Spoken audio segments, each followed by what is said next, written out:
Hey guys, I want to do a video today because, well, a couple reasons. One, because I've gotten requests to actually do a video on this particular topic before, and I've done videos where I've talked about this kind of stuff briefly, but it's never really gotten its own video. I thought, it's probably time to do it, just kind of put the information out there, maybe get some people thinking.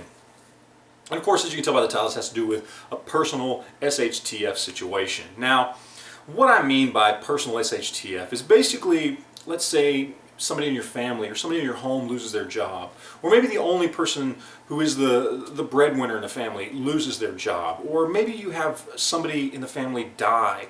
Maybe it's something as simple as a car breaking down that you have to get fixed or replaced. Maybe it's just severe financial problems. There are so many things that on a personal level can really devastate our lives, that can really be an SHTF situation for us as a human or as a family or as a household. There's so many things out there, things we need to be prepared for. Especially if you're a prepper. I mean, we as preppers, I think we spend a lot of time preparing for the absolute worst. We prepare for hurricanes and tornadoes and earthquakes and all sorts of natural disasters. And, some people prepare for solar flares and nuclear war and all kinds of other things that you can find, people out there prepping for. But ultimately, when it comes down to the things most likely to happen, it really is a personal SHTF situation. It is those things that really only affect you and your household, but that can affect you and your household in such a devastating way.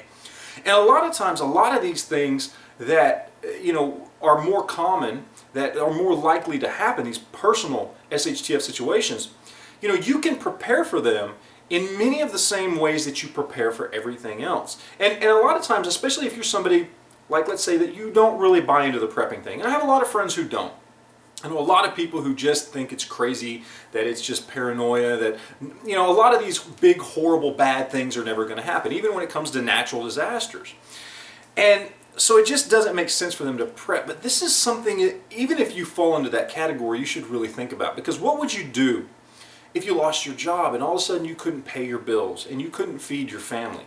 What would you do if you had a car breakdown and it cost you maybe $10,000, $15,000 to replace a vehicle?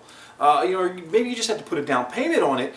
Maybe it cost you $2,000 to get a new vehicle, and that sets you back in your bills for 2 months. What are you going to do? Somebody in the family dies and you have to pay for funeral costs and everything else. I mean, there's so many different situations that it's good to be prepared for.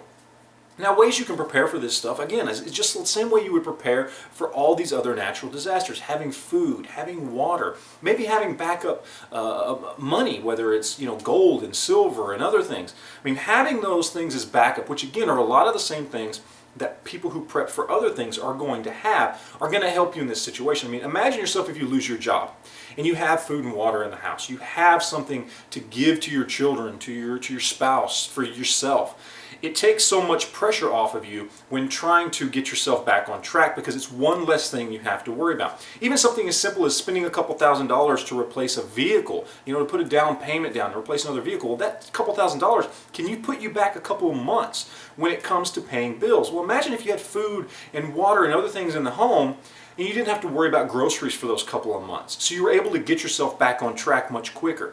These are the types of things that even if you're not a prepper, you should be thinking about, and you should be prepping. I mean, it just makes sense. It's just common sense. So anyway, that's it. I just wanted to put that stuff out there. It is something I've been asked about several times. It's something I've been meaning to make a video on for quite some time. So hopefully some of you found it enjoyable and educational, and I appreciate you guys watching. Any questions, comments, send them down below, and we'll talk to you later, guys. Thanks.